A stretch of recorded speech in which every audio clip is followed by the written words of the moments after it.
हर रोज एक नई कहानी देखने के लिए चैनल को सब्सक्राइब करें और बेल आइकन दबाना ना भूलें। उर्मिला अपने परिवार वालों के साथ जयपुर में रहती थी। उर्मिला अपनी बहू ज्योति की बड़ी चप्पल पहनने की आदत से परेशान थी, क्योंकि वो आए दिन अपनी चप्पल तोड़े बैठी रहती और उसकी माप की चप्पल जल्दी बाजार में भी नहीं मिलती।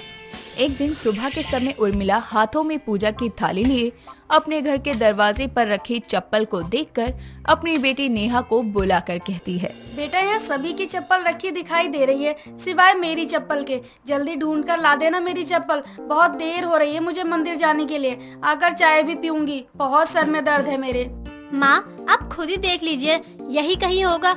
मुझे भी नहीं दिखाई दे रहा है, वरना आप किसी और की चप्पल पहनकर चली जाइए ना। गधी, जब तू अपनी आंखें खोलेगी और अच्छे से ढूंढेगी तभी तो तुझे दिखाई देगी ना। ये ऐसे आंखें बंद करे करे दिखाई देगा।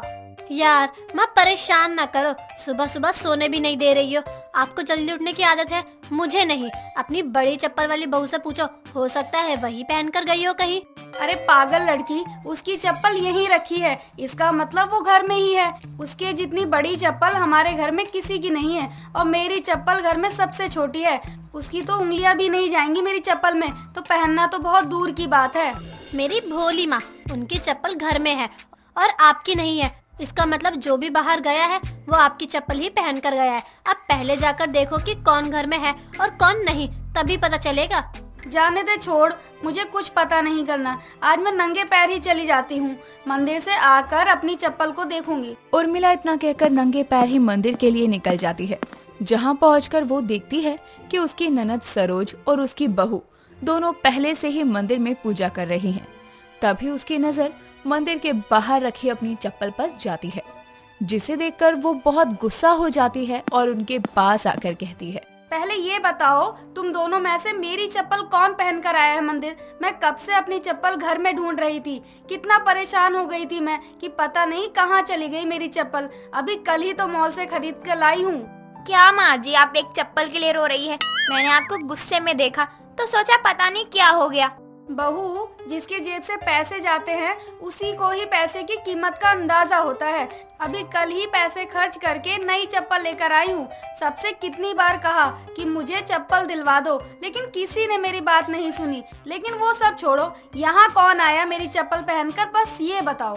भाभी देखो, आप तो जानती ही हो कि मैं चप्पल पहनकर मंदिर नहीं आती हूँ, तो फिर आपकी बहू के अलावा और कौन आएगा यहाँ चप्पल पहनकर? सत्यानाश हो तेरा बहू, तूने मेरी चप्पल क्यों पहनी? तेरे पैर इतने बड़े हैं कि तुझे तेरी खुद की चप्पल तो ठीक से आती नहीं, तो मेरी इतनी छोटी चप्पल कहाँ से आ सकती है? तुझे मैं घर पहुँचकर बताती हूँ। जाओ तुम दोनों यहाँ से। और हाँ, यहाँ से तू भी नंगे पैर ही जाएगी घर। मेरी चप्पल दोबारा पहनने की सोचियो भी मत। उर्मिला इतना कहकर मंदिर में जाकर पूजा करने लगती है, जिसके बाद सरोज और ज्योति नंगे पैर ही घर वापस आ जाते हैं। समय बीतता है। तभी एक दिन ज्योति अपने हाथों में चप्पल लिए कमरे में आती है। तभी उसका पति अजय ज्योति के हाथों में चप्पल देखकर हंसते हुए कहता है, ये क्या, तुम चप्पल लेकर पूरे घर में क्यों घूम रही हो? मोची का काम स्टार्ट कर दिया क्या तुमने?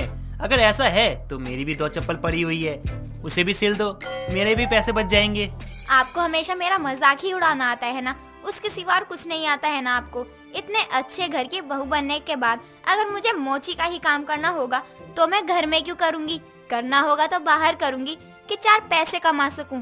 अरे यार, तुम तो गुस्सा हो गई। मैं तो बस मजाक कर रहा था तुम्हारे साथ, लेकिन तुम तो राशन पानी लेकर मुझसे लड़ने लग गई। खैर छोड़ो ये बातें, और ये बताओ कि तुम अपने हाथ में चप्पल लेकर क्यों घूम रही हो? यार मेरी चप्पल फिर से टूट गई है। आप ऑफिस ही जा रहे हैं, आपके ऑफिस के सामने मोची वाला बैठता है।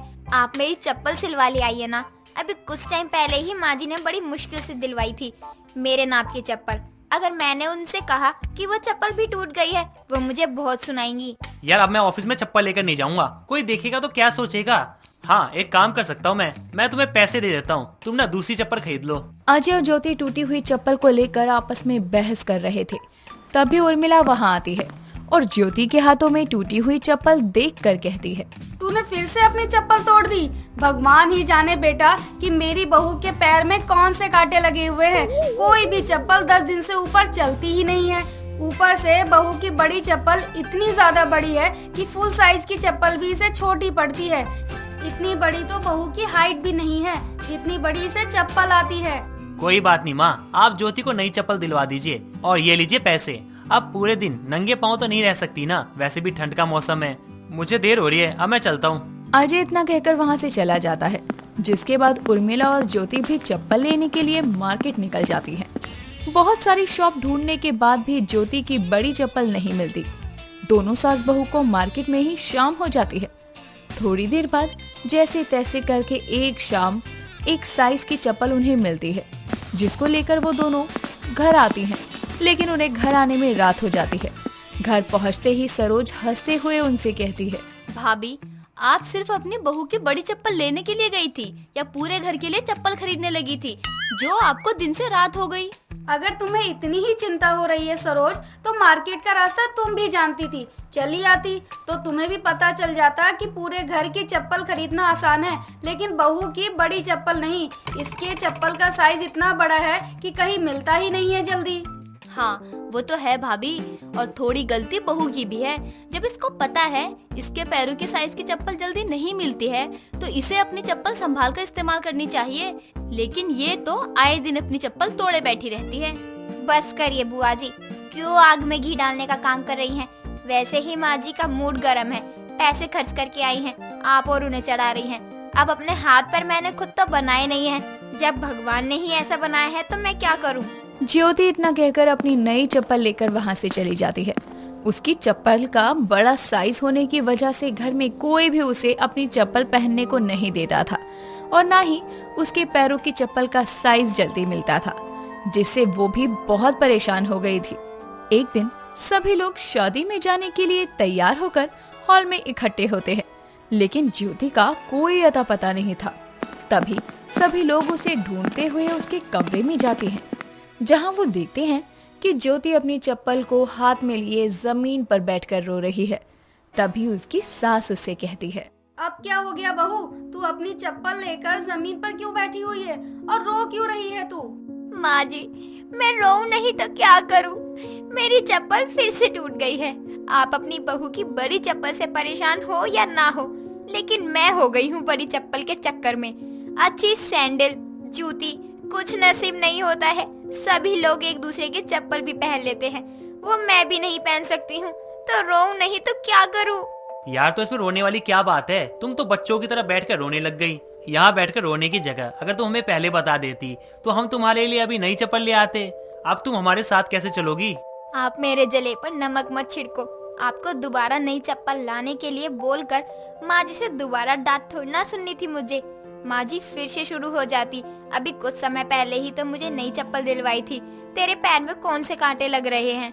ज्योति की बात सुनकर उसके सभी घर वाले जोर जोर से हंसने लगते हैं, और अपनी बहू को उसकी टूटी हुई बड़ी चप्पल के चलते रोते हुए देखकर उनको दया आ जाती है, जिसके बाद वो उसे समझा बुझाकर चुप करवाती है और अगले दिन मार्केट जाकर नई चप्पल दिलवा देती है।